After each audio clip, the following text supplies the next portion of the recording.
গাজীপুরের কাপাসিয়া উপজেলায় ঘটে গেল এক হৃদয় বিদারক ও নৃশংস হত্যাকাণ্ড।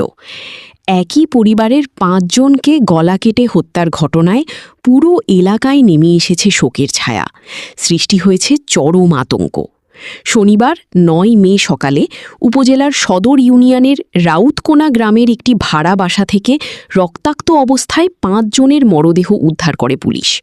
নিহতরা হলেন ফোরকান মিয়ার স্ত্রী শারমিন ৩০, বড় মেয়ে মিম ১৫, মেজ মেয়ে মারিয়া ৮, ছোট মেয়ে ফারিয়া ২ এবং স্ত্রী শারমিনের ছোট ভাই রসুল মিয়া ২২। পুলিশ ও স্থানীয় সূত্র জানায়, গোপালগঞ্জ সদর এলাকার বাসিন্দা ফোরকান মিয়া প্রায় ১ বছর আগে রাউতকোনা গ্রামের প্রবাসী মনির হোসেনের বাড়ির নিচতলায় পরিবার নিয়ে ভাড়া থাকতেন। পেশায় তিনি ছিলেন প্রাইভেট কার চালক।